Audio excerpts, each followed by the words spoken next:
what surfaced to be one of the biggest challenges cities are having today is labor shortages and people opting out of the workforce, and we've talked about this a lot.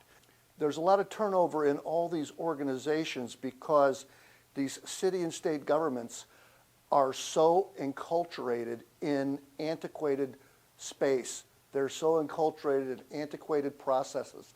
They're so enculturated in the way they were doing the same types of things, 20, 30, 40 years ago, 1980. Some of these processes haven't changed. You go in, you want to make a contribution as a new employee in a city, and you're sitting there looking at this process that is 40 years old, and it makes no sense, and so you leave, right? So we're going to talk about how to create a performance-enhancing culture, how to change your culture or tweak it, how to get people that will stay in your organization, and how to try to change your mindset from a churn and burn, just put bodies in seats, to one that is, let's not go for quantity, let's go for quality. And maybe our 1,000 person town council or town employee that went down to 800, maybe we can go back and bring it to 900 and still be 100 below previous and still be as productive as ever and have an employee group that's as happy as ever. When I talk about talent optimization, it starts out being one of those things. Well, it sounds good, and it's positive, and it's probably got legs, but I don't really know what you mean. So what talent optimization is it's the transfer portal between a business strategy and the desired results. Because the human capital or the people that you are going to rely on to turn your strategy into money, we are in the money business, right? So we've got to build whatever bridge it takes to make sure that our strategy converts to money. And that's done through a process that we call talent optimization.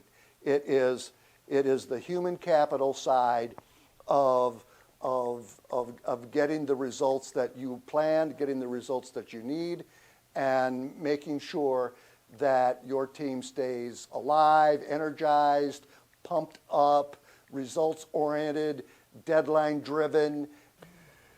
So you're in the people business. It's interesting because when you think about optimization in general, how much do you pay a engaged, optimized, focused employee as opposed to what you pay a disengaged, unfocused employee? Right. And the reality is the exact same, right? You're paying people the same. You're paying your top performers. Unfortunately, in a lot of cases, the same thing you're paying your lower performers. So that was a wonderful session. I'm going to actually be doing the pitch. So we talked about the multiple types of areas in your sales process. And John mentioned the reason that we refresh these at the beginning of the year is because these are foundational.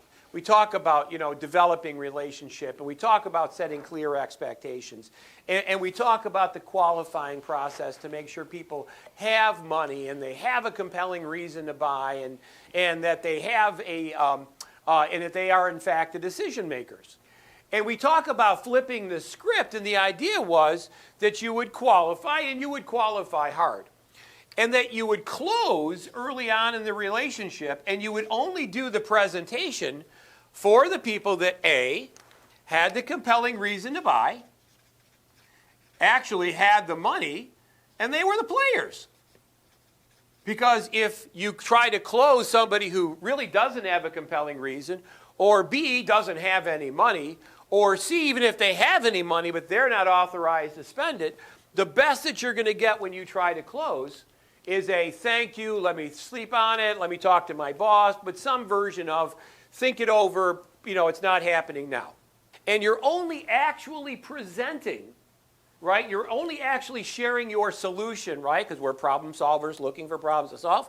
You're only sharing your actual solution with the players that, again, have a compelling reason, we've determined have money, and that are actually the players involved.